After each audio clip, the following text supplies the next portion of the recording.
Hey, welcome back to the channel. My name is Eric. I thought today we would talk about round balers. I've been watching some of your videos out there, guys that are using them and they're not sure how to use them. So you basically have got two styles of round balers. I mean, they come in all different makes and models, but some of the things that hold true to two basics. And one is what they call a 4-port system, and one's a 2-port system. And what does that mean? It means the 2-port system is just two hydraulic hoses that goes into your remotes on your tractor. And that's all it's going to control is lifting the end gate up and back down again. Now, if you have 4 hoses, that means you've got the hydraulic tie. And the concept, is the same for both, but we'll take this one. This is the 530 John Deere. It will make up to 5x5 bales. And the tie system on it is independent. It has its own pumps and everything. And I can set this, we're using this to whether I want to do a 5x5, a 4x5, a 3x5. And then I can adjust how many wraps of twine do I want on that bale. And what ends up happening, you have a manual pull, but what ends up happening is as that bale gets bigger and bigger, it trips this internally and automatically goes to tying. And there's where your string comes out. That will automatically go all the way around and come over to here, hit this, and then go all the way back until it gets into the lock position where it cuts the string. At that point, you stop the baler and then you eject it. Now, I don't have this cord long because I don't use it, but you can have a long cord up in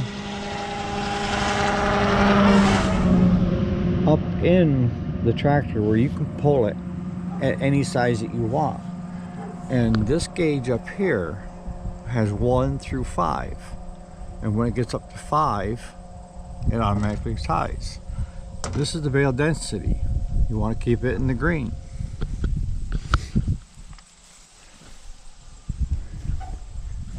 And how do you do your strings?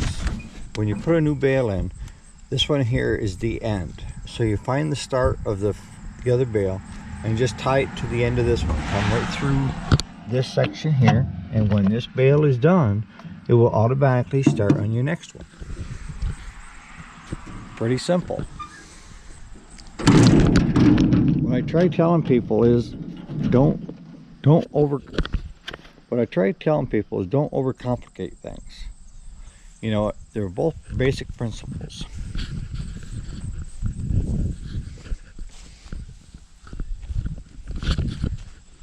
Alright, so let's go take a look at my other baler. Either baler will do wet or dry. What does that mean? It just means that if you want to wrap bales where you get the moisture level between 50-60%, these balers will do it. Now, there's balers out there that are strictly dry, and that's all you can do. When I'm saying 4-port, see, I have these 2 remotes up here for the top, and then I have these 2 remotes down here for the other level it's in there. So I can run a 2-port or a 4-port. We run that 530 on this tractor because it just handles nicely with it, and that baler will take it. This is the Bale Wrapper. We'll do that next. Alright, so here's my 335 John Deere. Same principle, except this is a 4-port system. Now, if your tractor comes with just 2 ports, one of the ways you can do to get to this is you can go online, and they have this block where you can buy, I think it's right around $300-400 bucks. And you just simply take hoses, come around here, and then you have a lever, which we made here. You can get that, or you can get the electric one that you can put up there. But just simply by changing the direction, I'm changing which set of ports are being used, and you use the same control level on your tractor. So with this one, this is a double tie. So you have string coming from both sides. We only have it with a one because we don't need the two. But this is hydraulic. So once your bale comes down into just about the red, you want to stop. And then you got to run the hydraulic. So it's run off that to move that arm. So you want to take the arm real slow so that the string catches, go all the way over. And this here will tell you where you're at with the bale. So the farther it goes over here, it'll be over here. And I like to take and bring it all the way over here slow, and then bring it back real slow, and then stop a little bit on each one as I'm going. And then as I get to this line, I let it sit for a minute, and then I bring it back quick. And what it does, it comes into this mechanism here, and it cuts the string. See, this is set up for 2. I can run 2 there. But from what we've seen, it's an overkill, unless you're going really fast. Yeah, this needs to be cleaned. I put up some wrap bales.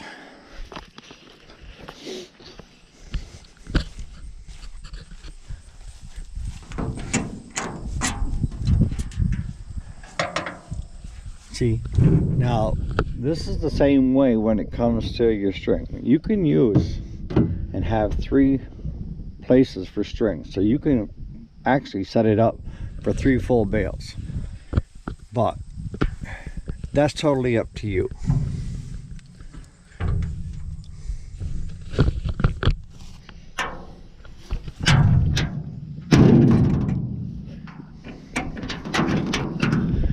Now this baler, these are 4x4s. I put these up probably back in late June, early July. They're dry hay. If you go in, now it's green. That's what you got for hay. But the things to be careful of, just keep track of your belts. And when you get around, you're operating it, you can see your splices. Keep track of those when they come around. If you start seeing where a belt's starting to wear, you may have to take it off and put a new splice in it.